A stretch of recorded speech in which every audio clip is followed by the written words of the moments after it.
We move on to Saturday's racing, where we have currently soft ground at Cheltenham. Lots of jockeys reporting it's definitely soft all over. It might even be softer come race time for tomorrow because it's still raining at Cheltenham. It's great that they have got it on so far. How much more rain can they survive? I'm not totally sure. So let's have a look at the racing on Saturday and who do we like in each race. So first of all, it's the 12:35, the JCB Triumph Hurdle Trial, where I think Precious Man is going to be the one to beat here, and he is priced accordingly. Let's just load up the odds for that. He isn't actually favourite anymore.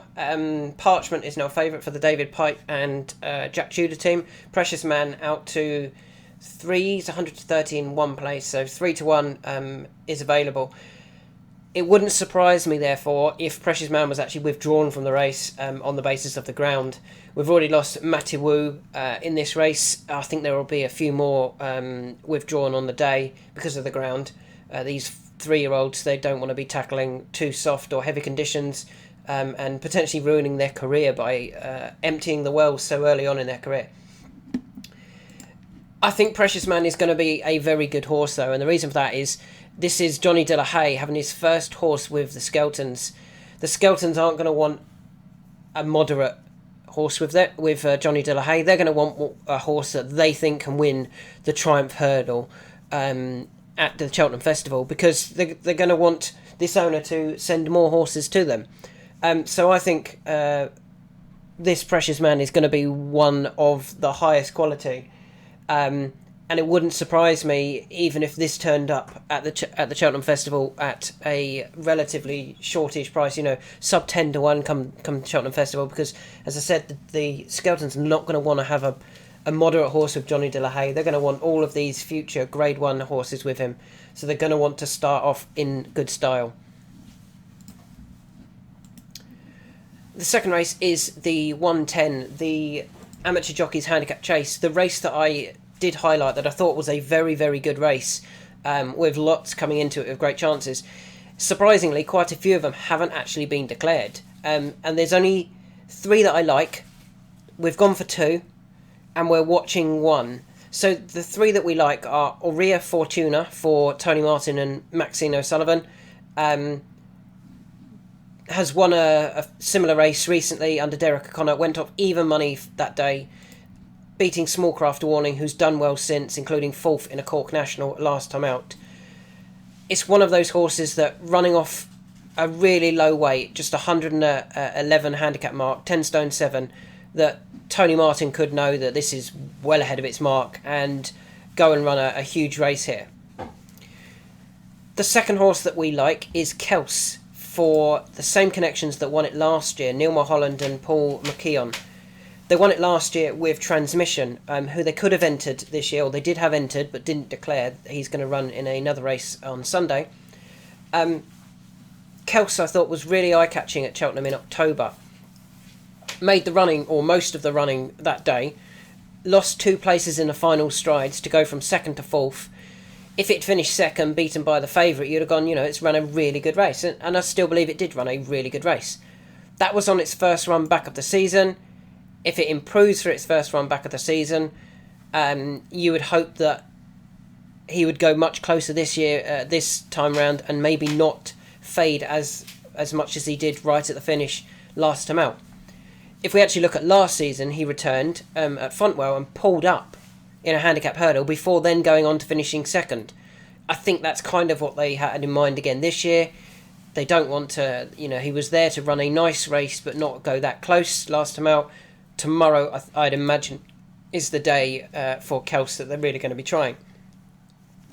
The horse I'm not ignoring, but I'm hoping doesn't win tomorrow, is Heracles Westward, on the basis that his last 2 seasons he's finished 7th and 2nd on his first runs back, and then went and won the time after that. Hopefully, this is the same here. He gets beat tomorrow, finishes 3rd or 4th, before going and winning next time, when hopefully we'll be on. And finally, the horse that I'll be watching in this race is Jubilee Express. Don't get why he's such a short price, to be honest. Surely they're not going for this. A race worth 12 grand. 2 runs ago, he was finishing 2nd in the Coral Welsh National. behind Val Dancer off a mark of 126. He's running here off 129. Why on earth would you want to win that race? Win 12 grand and go up £3-4 and make it harder for yourself in the Welsh Grand National. Surely you get beat here, you finish 5th or 6th, you might even drop a pound. Come back to the Welsh National for 128, that's when you'd be fancying Jubilee Express. So yeah, our two selections in the race are Aurea Fortuna for Tony Martin off a low weight, and Kels, who hopefully is back to run a big race for Connections that won it last year. The 145, I'm not changing my mind. Premium and Pro members know who I like in this one. It's July Flower, on the basis that I think Be Aware and Burdett Road are good handicappers. I don't think they're graded horses, whereas I do believe July Flower is. July Flower recently won a nice race at Limerick, but before that had finished 5th in a race featuring the likes of Jade de Grugy, Gala Marceau and Brighter Days Ahead. And before that went to Cheltenham for the Mares hurdle, finished 5th, Lossy Mouth, Jade de Grugy, Take No Chances, Jatara in front of her. Better horses than what she's taking on here. She doesn't have to, in my opinion, even perform to her best to win this race. She gets the Mares allowances, and Henry de Bromhead always loves a winner at this time of year at Cheltenham. Moving on to the 220 at Cheltenham, which is the feature race of the day, the Paddy Power Gold Cup. Again, not changing my two in this race. Il Rodotto won this last year off a pound higher mark. Has had the prep run at Chepstow. There's no negatives about him. I think he's going to run a really nice race again.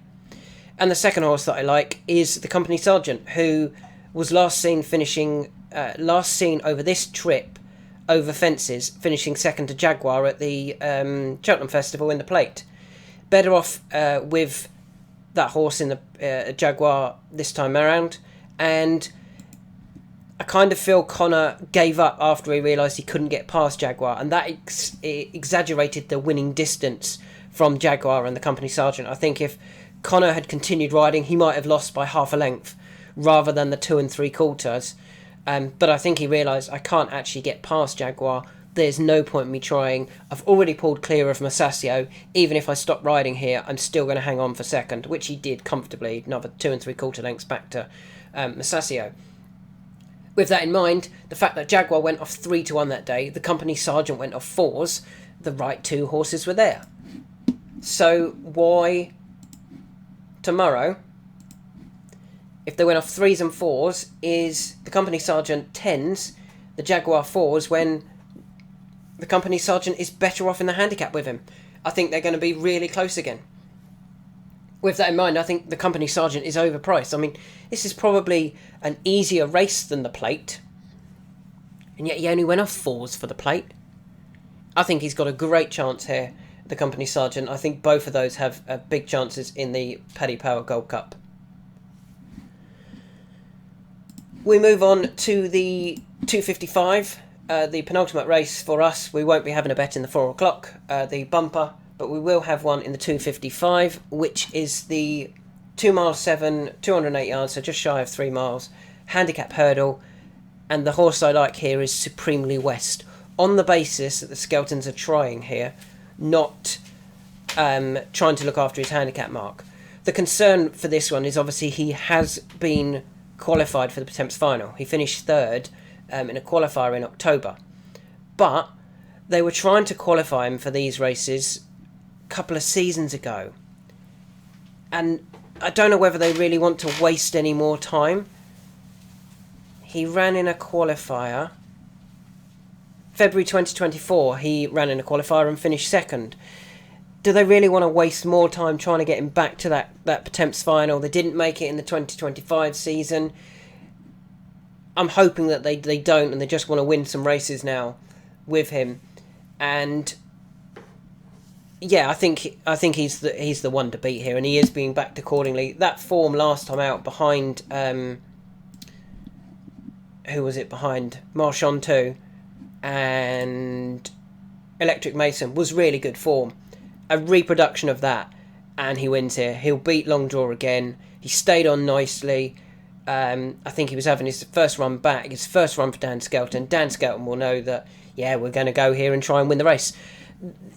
you know, the previous trainer had been trying to get him qualified for the Temps final. Dan's not going to be bothered with that. Dan's going to try and win races with him, and hopefully this is the first of a few, I think, that Dan could get with him. And finally, we move on to the final race that we're going to be interested in. It is the 3:30, which is a 2 mile 5 intermediate hurdle. And we've got two in this race. The first one we're going to talk about is Hamsian, who was last seen at Cheltenham, actually winning this race last year. And I think that's the key race here. So he's had a couple of runs recently on the flat to hopefully get him fit for this. If we actually go back to his win in this race last year, he went off the 2-1 favourite off a mark of 111. Okay, he's up £10 for that. But if we go on the basis of the horse who was second, Long Draw was rated 118.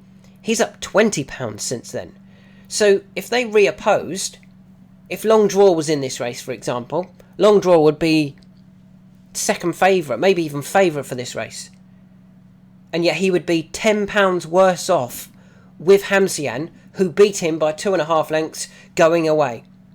Why doesn't he beat him again? I think he will. I think he'll beat him again. I think he would beat him again if they were racing against each other. And therefore, I think Hamsian back at Cheltenham over this trip, I think he'll take all of the beating, to be honest. I think he's going to run a really nice race. After winning that race, they went up to the 3 mile and he disappointed in a Temps qualifier. Then they dropped him back to 2 mile. Bit of a strange one. Then went to Punchestown, where he did disappoint a little bit. Still only went off 7-1 for a handicap over 2 miles 3. And then has had 2 runs on the flat over inappropriate trips. This is his trip. This is clearly his track. I think he's going to run a really nice race here, to be fair. What price is he currently? Down here at 12s. I think that's way too big. Went off 2-1 favourite last year. And the second horse in the race is Royal Infantry. Now, this is one of these for Dan Skelton and Harry Skelton that's running in a handicap. But I don't think they're going to waste time in handicaps. And the reason I say that is last year he won a maiden hurdle at Chepstow. Then went to Haydock for an introductory hurdle, which he won. Then went back to Haydock for a grade 2. So they went, okay, we've got a graded horse in our hands. They then went to Aintree for a grade 1. They still believed they had a graded horse on their hands. They then went to Perth for a listed race where he just got beat, or he got beat, finished second. They still didn't want to drop him into a handicap. Only last time out at Chepstow did they go, right, let's give him a return and a fitness run, in my opinion, at Chepstow. And he ran a really good race for third, and they looked at that and went, well, he can win a handicap off that mark, off 136. He's not quite 136 anymore, he's gone up £2 to 138. But I think they're coming here going, we know we had left so much in that horse that going forward he'll be able to run a really nice race off a very, very similar mark. The horse to kind of judge that on, in my opinion, is the horse who finished 6th in that race. Take No Chances. Take No Chances ran off our mark of 146. He then went to Wetherby, ran in a grade 2. She went to Wetherby, ran in a grade 2 and got beat by Strong Leader by a neck, the 157 rated Strong Leader. I think Take No Chances is unbelievably well handicapped when she goes into a handicap herself. Temps final, probably. Hopefully.